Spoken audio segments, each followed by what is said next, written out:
Welcome to the Language of Excellence podcast. I'm your host, Nick Nighbor. I want to welcome you to the show. Today's going to be an absolutely amazing show. I have an author that just released his book just recently, and we're going to hear a little bit about that, about his story, getting into sales, how he's helped a ton of companies over the last 30 years, and probably dig more or less deep into the book as well. His name is Andy Paul. He's the author of, and I'm going to pull the book up here really quick, Sell Without Selling Out.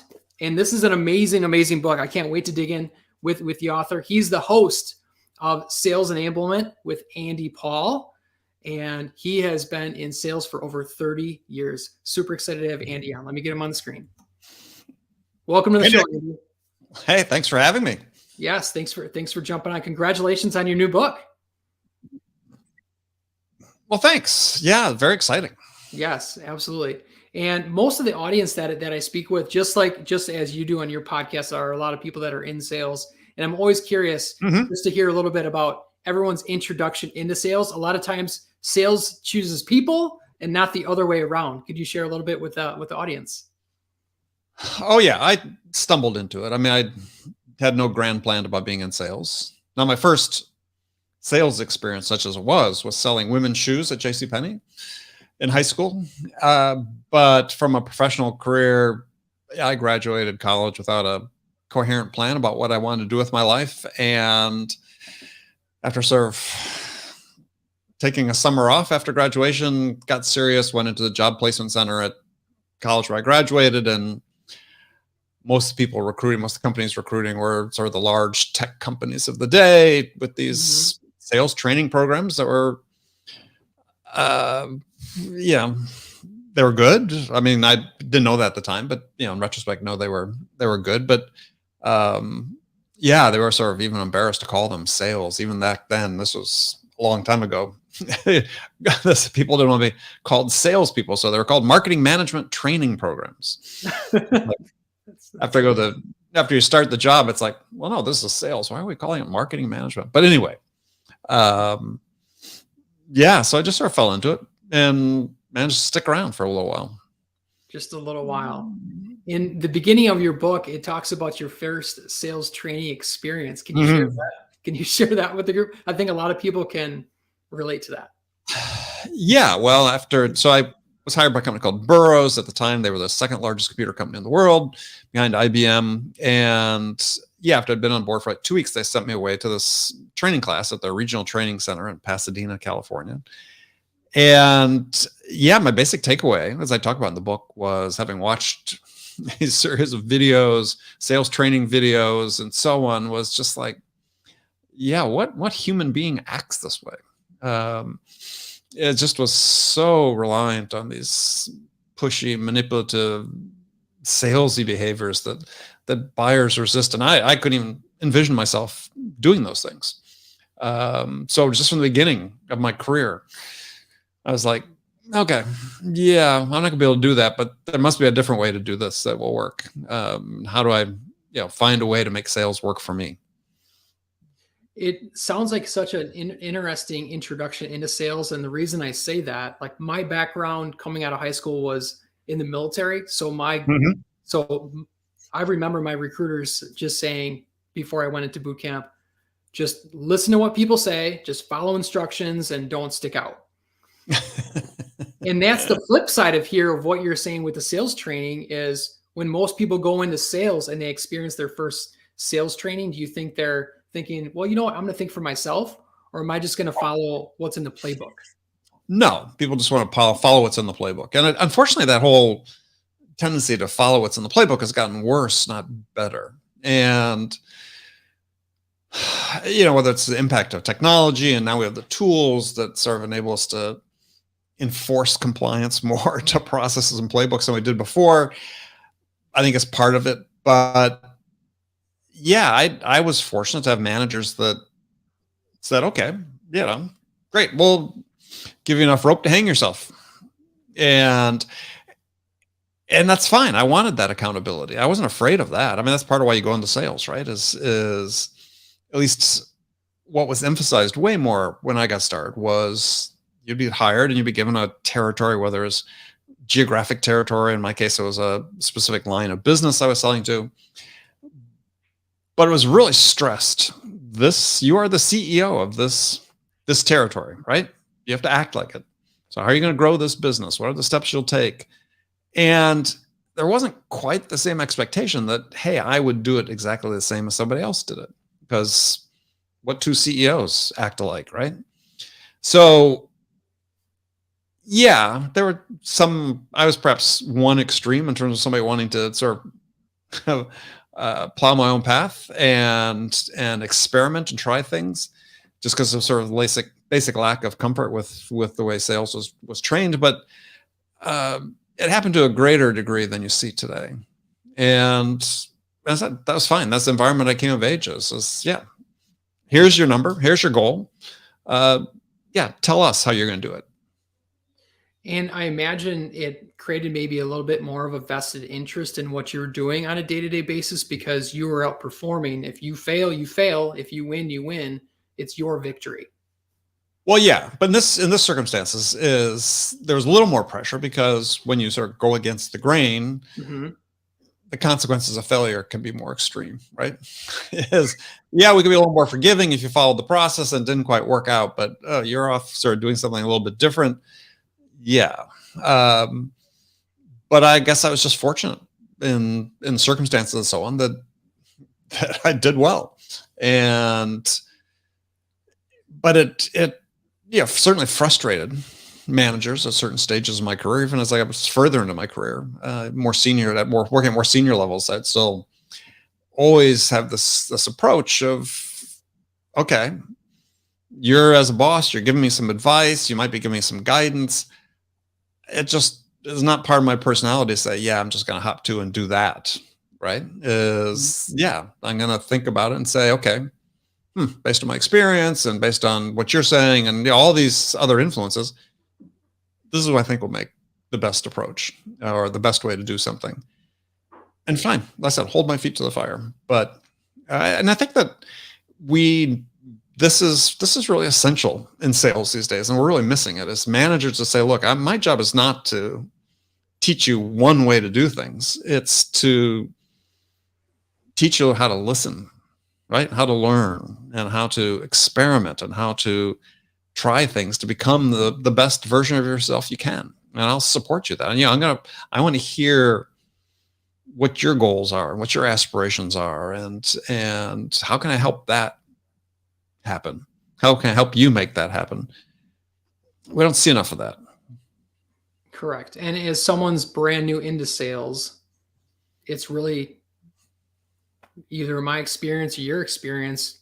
That's more of an organism. You're always building on that. You're always changing things. Yes, some things might not work. Yes, some things work, but anything that I did in the last 5 years, I'm thankful for, because whether it was a failure, I still learned from that failure. So for a brand new sales, go ahead.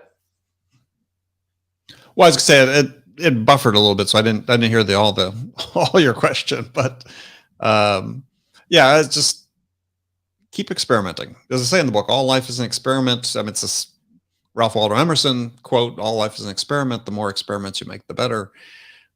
Selling is fundamentally an experiment, right? Is every buyer, prospect you deal with, that's a unique human being. They've got a unique way of looking at the world, and unique way of processing information, receiving information. If you think that they're going to operate exactly the same way that another prospect does, and you act accordingly, that's going to be really problematic. And every buyer is going to be in a different situation. You talk about that, I think, towards like the understanding, one of the pillars. I really appreciated how you broke that down. Like, it's not just the 3 stages of the buyer. There's also the 3 stages of the seller, and understanding both, because if you're out of rapport in any of that interaction, it's not going to go where you want it to go. Yeah, we talked on 3 levels of understanding for both the buyers and the seller's perspective. It's sort of, you have this exploration stage. You just sort of not really sure what's going on, and then you have the next stage where it's sort of like, Okay, I sort of understand, I think, what's going on. Now I'm sort of exploring my options. And then third stage is, yeah, I know enough now. I feel confident making a decision. That third stage, if you're a seller, is, yeah, I'm confident I know what the buyer needs, right? Hmm. And I'm confident I really understand that. So, yeah, it's to get to those stages requires that you feel confident that you can work with a buyer and ask the right types of questions in the right circumstances and build on them and keep digging to get to that point of understanding. That, again, that path is not going to be the same for two salespeople. Yeah, it's one thing to have a list of scripted questions in your playbook and use those sort of the Yep. foundation for developing your own set of questions, your own way of going. But too many sellers just want to do it, sort of superficially go through the world and yeah, I'm just going to ask these questions. Yeah, Yeah, it's not gonna get you where you want to go. put a check in the box. Hey, I did this. Hey, I did this. Isn't this where it's supposed to? No, no, not really, not necessarily. And as you're explaining, just the understanding, Andy, Right. this your book, it is an education for a salesperson. Yeah. Well, I mean, it's yes. I mean, the intent was to say, look, you need to start with the right perspective about what your job is, and so that is where we fail salespeople sort of upfront. And when I say we, sort of the global sales training industry, or sales profession is for too many sellers, they're given the impression their job as a salesperson is to go persuade somebody to buy their product. Well, when you think your job is just to be persuade somebody to buy your product, you don't really care about understanding them and their things that are most important to them, the challenges they face, the outcomes they want to achieve, because the answer is always the same: buy my product. And this really creates this huge disconnect between buyers and sellers, where buyers think, well, gosh, the seller is just out looking after their own interests. And when you do that, as I described in the book, that's what I call selling out, right? When you put your interests as a seller ahead of those of your buyer, you are by definition selling out. You're going to resort to these, as I said before, these manipulative, pushy, persuasion driven behaviors that buyers universally resist. So the mindset you need to have is not that your job is to persuade somebody to buy your product, but that your job is to go listen to your buyers and truly understand the things that are most important to them in terms of challenges they face and the outcomes they want to achieve by addressing those challenges, and then help them get that, right? Identify the target, then help them achieve it. And that's a whole, you need to have that mindset. Then you're coming at it from much more of a human-oriented, service-based approach to helping somebody achieve something that's important to them. And it's a whole language through that whole process of just picking up the phone, having a couple conversations. It's to learn that language of understanding and connecting, Mm-hmm. giving value. But the thing is, it's, as I talk about in the book, is these salesy behaviors, the selling out behaviors. Those are learned behaviors. Those are not innate human behaviors. I mean, we don't learn how to be we learn how to be manipulative, right? We're not born that way, Right. but we are born wired to connect with other people. We're born to be curious because it's our curiosity. For the moment we're born, we're in this completely unfamiliar setting. Well, how do we navigate that? How do we learn? Well, it's our curiosity. And unfortunately, that gets squelched in people as they get older. They're discouraged from asking questions, as you referred to earlier. But we're wired to be curious. We're wired to want to understand this world that we're in and the people that are in it and the people we work with. And we're wired to give because it makes us feel good. So this connection, curiosity, understanding, generosity, the four pillars of selling in, are based on, I said, innate human attributes that we all possess. And it's just about how do we sharpen those up in order to help our buyers achieve the things that they're trying to achieve. Mm-hmm. And just using them on a daily basis, there's different things that we can do at the end of each week to, like, hey, how did I do with my calls? How did I do with my appointments? How did I do with my closing? You could almost ask the four pillars at the end of the week, like, all right, how well did I do with connecting? Yeah. How well did I do with did I ask the questions that I need? Did I ask the questions that were expected of me, or did I ask the questions that needed to be asked? Right. And the tools exist as they've never had before to like conversational intelligence programs like, from revenue.io that owns my podcast is, I have this incredible conversational intelligence platform. If you're a seller, they're not expensive at all. And yeah, you can listen back to your calls. You no longer have to sort of go back and reconstruct your calls. And what did I say? And I asked the right questions. You can actually dive in and listen to them. You can annotate them so you can go back and listen to them multiple times and see whether you're consistent. I mean, there's all sorts of analysis that can be done on calls that, that doesn't be a mystery anymore. They're such great learning tools. So tell me a little bit more about the reviewing of the calls and like being able to like reflect on what you did previously so you can act, because I don't think most people do. They do a sales call and then tomorrow they do a sales call. Like Yeah. Well, I mean, as I said, there's this whole category called conversational intelligence. I mentioned one company, revenue.io, but there's many others that enable you to record all your calls. It could be phone calls, it could be Zoom calls, and so on. And then, they come with an AI analysis that enable you to analyze it for certain keywords, for talk-listen ratios, all these various metrics that you want to track. And so you could, track it just for keywords. Am I saying these keywords often enough that, you found were important? Or, I was talking to one client that was saying, look, if we knew that if we didn't ask a certain question within the first 90 seconds of the call, that chances are we weren't going to be able to have a meeting set up. I mean, there's all these clues you can start taking from that to say, okay, not just did I think I was asking these questions, you can actually go listen and make sure that you were asking the questions. And that's always been sort of a gap, like when you're a coach, sales leader and a sales manager, and you're working with a seller. Since you weren't there most of the time, or you weren't on the call, or if it was an in-person call, you weren't there. It was always sort of guesswork, reconstruction, right? Now we can all listen. Because the salesperson's going to give themselves the benefit of the doubt. They're going to tell. Well, that's just, I mean, I don't think it necessarily want to, yes, there's some of that. They shift it so it looks favorably for them. But more importantly, it's just, if you're a seller and you're making 10 calls a day or 15 calls a day and you're having 5 conversations a day, do you really remember the details of all of them? A day later? Not to the extent you think you do. Right. So now, we're able to help with that. And I think that's hugely valuable. It sounds like a really powerful tool for anyone in sales, for sure. Yeah. And so, people should check that out. If they're listening, if you're not, companies hasn't invested in it, they're not terribly expensive in the grand scheme of things for what you get from it. Awesome. You asked a question in the book. It's towards the beginning. The question is, why you? Why you?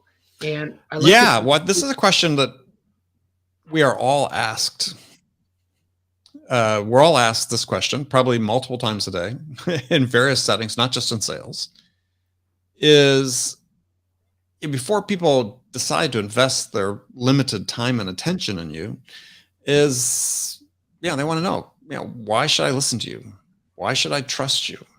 Why should I invest my time in you? There's a whole series of questions that basically have to do with the customer saying, why you? Why should I invest my time and attention in you? Why should I, give this over to you?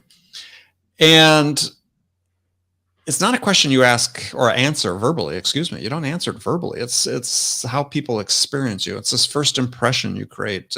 It's this, as you start building this connection, are you truly interested in the buyer and what's of importance to them, or you just default to a pitch, which means you're not really interested in them. You're just interested in yourself. There's all these various things. Did you prepare for the call? Are the questions that you're asked, are they reflecting that preparation? Those things, create these early impressions and the buyer's perception of the value that you could potentially bring. And you basically, through that, you're answering this question, why you? Because people are going to answer that. They're buyers, so they're going to answer that. Why you? And if it's not just based on very little interaction, right? And based on that, you may or may not have the opportunity to continue to work with them. So you have to be really intentional about the impression and the perception you create of yourself in the minds of others. Because it's a feeling, it's not tangible. Yeah. Yeah. But people make decisions based on it. Correct. So, we're under no obligation. If we're a buyer and a salesperson calls us, we're under no obligation to talk to that person. Or give them any of our time. That's just, we're not obligated to. But if they have this sense, it's, this person seems interesting. What they're saying seems a little interested. That might relates to sort of what we're thinking about. I mean, you have these sort of simple barriers you have to get over. But it's not just the message itself. It's people making an assessment of how it's being communicated to them and who's doing the communication. So anyone that's listening to this right now, this is a great question to not necessarily, it's a great question, but it's great to study in your craft, whether someone's brand new or they're a veteran, is what am I doing today to build the YU in terms of, I mean, it could be competency. It could just be maturity in the field of sales. Sure. Well, and with that comes an understanding of things that are important, right? Mm-hmm. So, at one point in my career, I forget when precisely, but after I'd been there for a little bit, but I understood that for me is being very responsive to buyers was something that was a huge differentiator.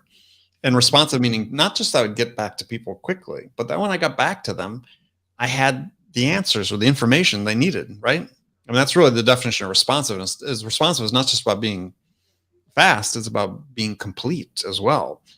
And that was something I could control, right? As a seller, I can't control the product, features, I can't control the price, delivery. I can control how I interact with the buyer. And so for me, I always sort of over-indexed on responsiveness. And it wasn't this being responsive for the sake of being responsive. I was being complete in the information I gave. I was helping people as a result of asking me a question. I was helping them with the answer make progress toward making a decision. And so, that's just one thing that we as sellers can do. And as we get more into our careers, we begin to understand the value of these things that are seemingly intangible to some degree, but actually have tangible value to the buyers, right? You think about it, is if you're able to help a buyer move through their buying process more quickly, if you can help them condense their decision cycle, don't think about in terms of your sales cycle, but help them condense their decision cycle, that has value to them. If your service or product software that they're buying enables them to generate more revenue, it flows to the top line, enables them to be more profitable, whatever the dimension is, well, the sooner they can implement that, the better, and get the value from it. So, there's a lot of value to buyers to be able to make faster decisions. No, they'd like to. There was a study done by Forrester sometime within the last 10 years, but basically saying this was primarily in the IT space, but I think it reflects customers in general, is, I think the number was that customers want to make purchase decisions up to 45% faster. Meaning the amount of time they've spent in aggregate evaluating alternatives and coming to a decision, they want to reduce that by half.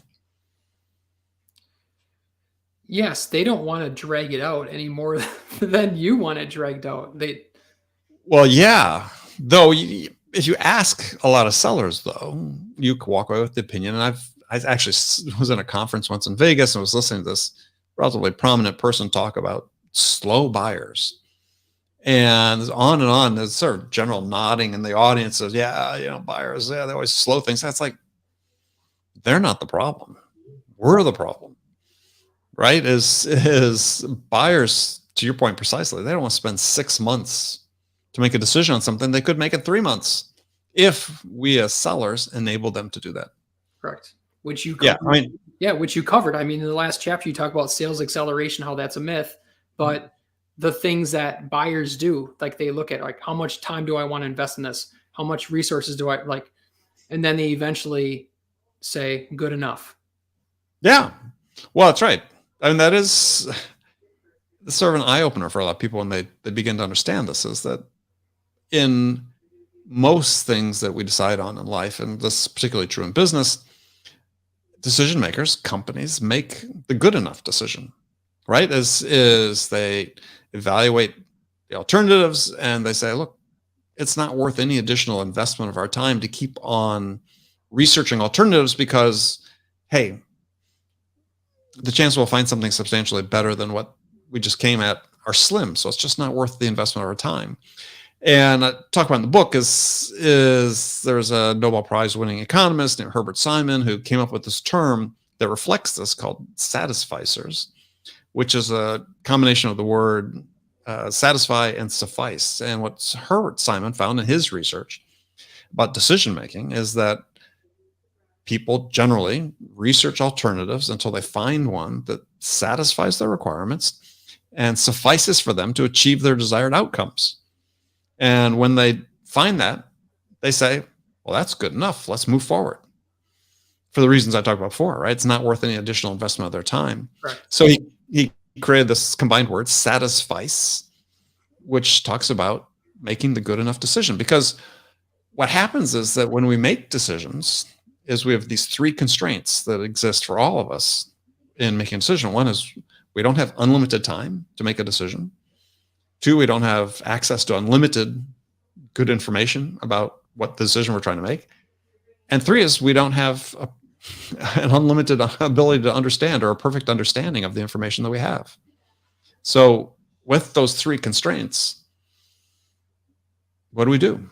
Well, we don't want to continue to invest more time. We've looked at the information that's available to us, and we've applied our best talents to assessing it. Yeah, that's good enough. And I said, in most aspects of our life, this is how we operate. There are exceptions. There are if we have to make a decision about, life-threatening medical care or life-saving medical care, not life-threatening, but life-saving. Mm-hmm. We're likely to go get multiple opinions and go the extra mile because, right. So in that case, the opposite of satisficers, what Simon called maximizers.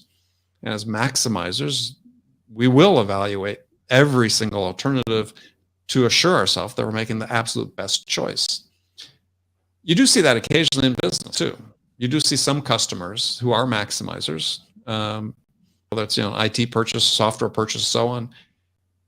They do exist. And again, what the research shows is that, they actually do make the best decision. But at what price?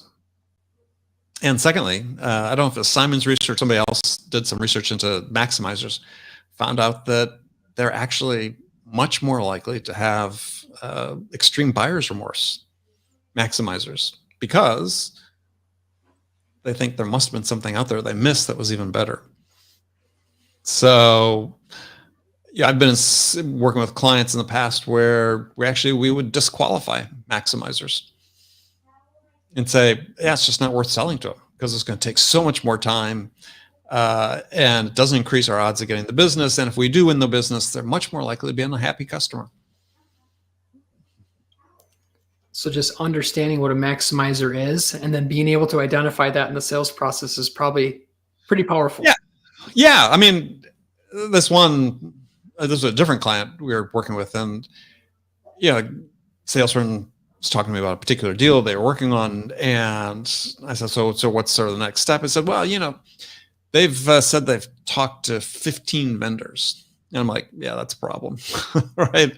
That's the problem. You don't want somebody that's gone out and already talked to 15 vendors, because in the space you're in, as in a lot of product spaces, a lot of product categories, the actual differences between the products themselves are so razor thin that, what were they doing? Why were they investing that amount of time? So to me, as we sort of had this metric, is if somebody said, yeah, we've talked to more than 5 competitors, then it was like, yeah, there's probably a better prospect to talk to. Awesome. Well, I know that we've only covered just a couple of different things of your book here, Andy. We've talked about why we've talked about the 4 pillars: connection, curiosity, understanding, generosity. We've talked about that buying decision using those 3 categories, and your introduction into sales, the I think you had posted this on LinkedIn, was death to salesy, right? Yes, that's the salesy. That's the tagline. Death to salesy. So yeah, use that as your hashtag. absolutely. I've gotten so much from this book here, Andy. Thank you for sharing this book, all this knowledge that you've acquired over the years.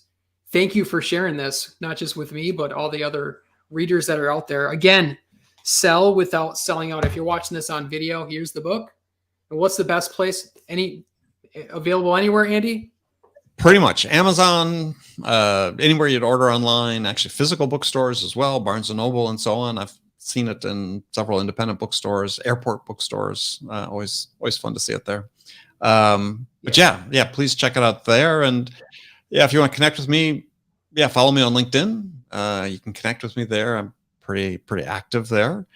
Or you come to my website, andypaul.com. andypaul.com. Find Andy on LinkedIn. And if you are listening to this, I'll put the links to Andy in the show notes here so you can find him easily. Absolutely follow him on LinkedIn. He's always providing value. And if you haven't picked up this book, make sure you get it. Even if you're not a reader, if you're in sales, you need the book.